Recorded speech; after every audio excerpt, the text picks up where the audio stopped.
Kalau mau melihat sebuah negara itu champion country atau tidak, lihat kebijakan luar negerinya.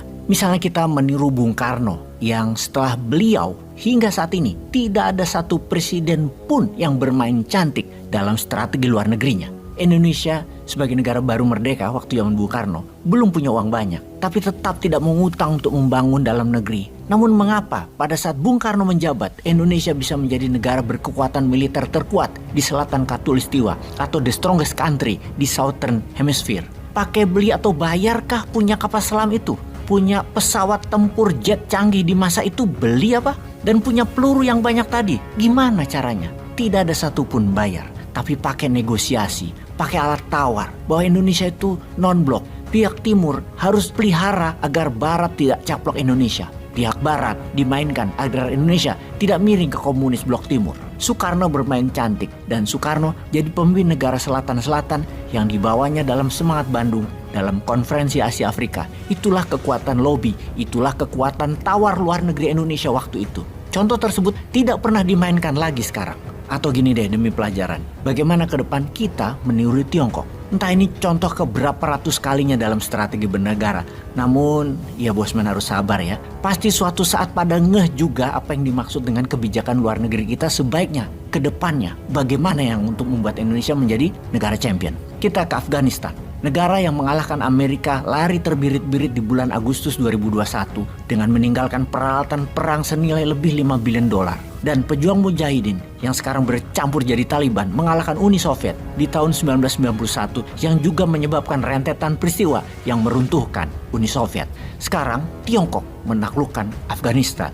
Ingat, Tiongkok tidak pernah berperang untuk mengambil sumber daya alamnya. Cukup pejabatnya dimainkan dengan cuan di muka dan ubah kebijakan yang menguntungkan Tiongkok. Lalu diambil harta kekayaan negara tersebut. Taliban sebagai pemerintahan di Afghanistan bulan lalu menandatangani kontrak senilai 6,5 bilion US dollar atau setengah dari GDP Afghanistan. Sebuah kontrak dagang bersama Tiongkok yang sangat besar nilainya. Semua itu adalah multiple mining kontrak atau kontrak pertambangan atas berbagai mineral milik Afghanistan. Berbagai mineral seperti emas, timah, zinc, biji besi, dan yang paling besar adalah deposit lithium. Semua akan diambil oleh Tiongkok dan akan dibangun tambangnya yang besar oleh Tiongkok. Semua akan diekstrak dan diproses oleh Tiongkok.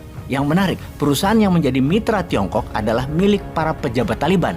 Perusahaan pejabat Taliban itu mendapat kontrak panjang dari negaranya dan mereka bekerja sama dengan Tiongkok untuk menambang, untuk memproses, dan untuk mengekstrak. Kayak kenal ya strategi beginian. Di negara mana ya?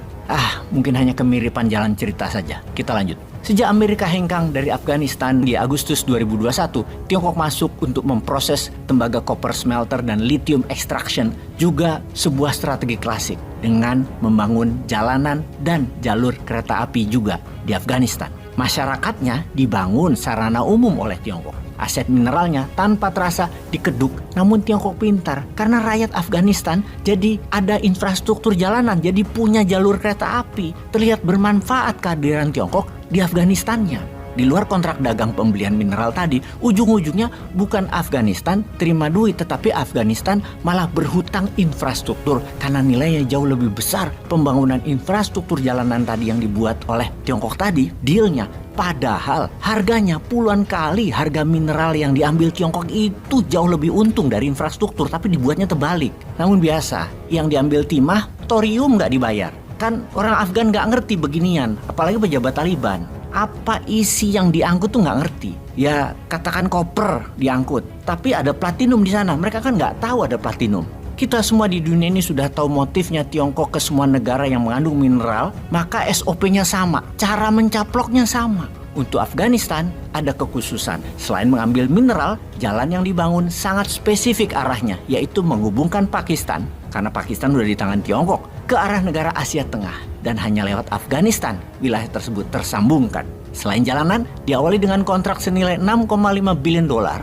Namun dapat dipastikan yang ditarget Tiongkok adalah semua sumber mineral di Afghanistan yang bernilai mendekati 1 triliun dolar atau 1.000 bilion dolar. Tiongkok masuk 6-7% saat ini. Itu pun sangat cuan baliknya, alias sangat untung Tiongkoknya. Namanya juga pedagang, masuk 6,5 bilion dolar, targetnya 1.000 bilion. Apa nggak hebat tuh dagangnya? Sudah gitu bayangin ya, ini hanya pengandaian. Bayangin Tiongkok beli nikel Indonesia pakai yuan. Lalu nikelnya begitu sampai Tiongkok dihitung semua termasuk mineral penting ikutan lainnya. Lalu Tiongkok cetak uang berdasarkan precious metal atau metal berharga itu. Duitnya buat bayar lagi produk Indonesia seperti nikel, bauksit, pakai yuan. Lalu masuk lagi ke Tiongkok, mineral tadi, cetak yuan lagi. Jadi mineral Indonesia dipakai buat cetak yuan. Kita dapat kertas, mereka dapat mineral. Begitu juga Tiongkok di Afghanistan. Mereka cetak yuan, pakai mineral Afghanistan. Lalu yuan di tangan Afghanistan tadi dibalikin lagi ke Tiongkok buat nyicil jalanan infrastruktur. Lalu duitnya masuk lagi ke Tiongkok buat bayar mineral Afghanistan lainnya. Begitu terus sampai habis 1000 billion mineral Afghanistan. Senilai yuan tentunya. Ujung-ujungnya Afghanistan gak dapat apa-apa. Infrastruktur juga sampai kapanpun gak lunas-lunas. Harta mereka pindah ke Tiongkok. Afghanistan habis itu miskin lagi. Ya, tapi kan ini seandainya. Kita hanya berandai-andai, hanya ngebayangin gitu loh. Mudah-mudahan gak kayak gitu. Aslinya, piye lah, gak tahu gua. Peace.